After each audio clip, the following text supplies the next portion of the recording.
Oh, wow. Thank you very much, Kevin. Thank you so much. Frankly, I am so incredibly humbled by this and just blown away, especially since it's named for such an amazing individual who did so much good for our community.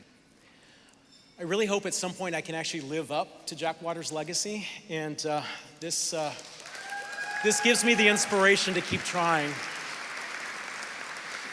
And speaking of inspiration, thank you, Michael Adams and the entire SAGE team, for the work you do every day to inspire our LGBTQ elders. You help to create a world that is more supportive and a more welcoming place for all of us to grow old in. I also want to thank Wells Fargo. I would not be standing here if Wells Fargo had not made supporting LGBTQ equality a priority for the last 30 years. From the very early days under the leadership of Tim Hanlon, when Wells was one of the first large companies to commit resources to HIV and AIDS organizations, to today, with their commitment to SAGE and so many others, I can't imagine working for a more supportive organization. The progress we've made and continue to make despite the current political landscape, which I can't wait to hear Kate's take on and George's take on later, none of that would have been possible without the efforts of brave leaders like Tim Hanlon and like Jack Waters and so many others whose shoulders I stand on now, and who risk their own livelihoods to make LGBTQ issues a priority throughout corporate America. I know that there are many other financial services organizations in the room tonight. I heard you screaming for your sponsorship. And while we compete in business and will continue to compete in business, we should always be united in furthering equality.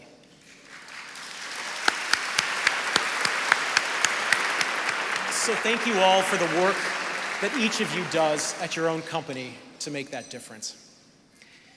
And on a more personal note, I would like to thank my husband, Chris, who's here with me tonight.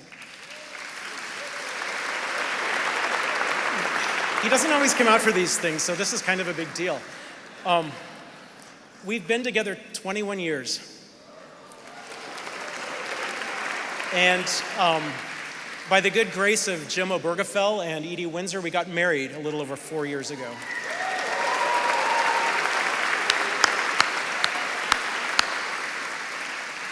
And Chris, I know there have been times when my work in the community has taken me away from home, sometimes a lot more often than we both would like, but I have never felt anything but 100% support from you, and I would not have been able to accomplish any of this without your encouragement and your patience and your willingness to clean up after me.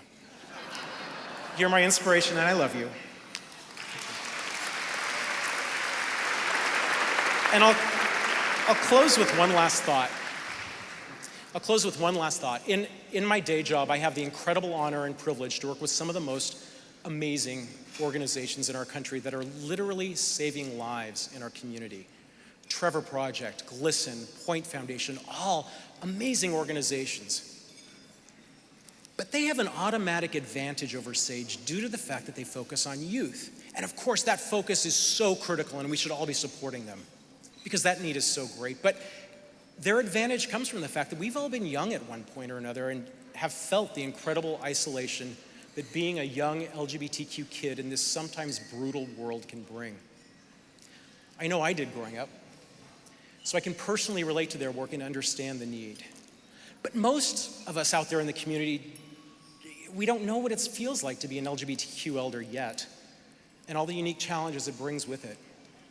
We just haven't been in that place yet, so it might not hit as close to home and it might not feel as big a priority. So let's keep working with SAGE to make our LGBTQ elders a priority. Let's keep organizing and advocating and supporting SAGE so our community understands the need before they have to live the need.